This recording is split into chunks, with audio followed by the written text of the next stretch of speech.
Here's a Hotpoint dishwasher here. I never filmed this actually. This replaced a General Electric Nautilus, I guess. Because I know that thing was still here the last time it came here. Anyway, the inside's clean. It's probably missing the door for that. It's a detergent door, which looks like with those General Electric. You know, these General Electrics.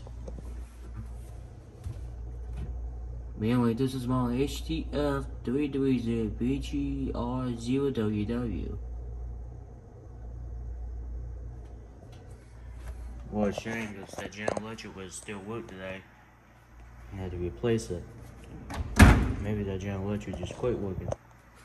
Anyway, this is a basic dishwasher. You select the cycles and all that. I mean, that General Electric still worked perfectly fine though, but yeah. It's unfortunate that it still has got replaced for some reason.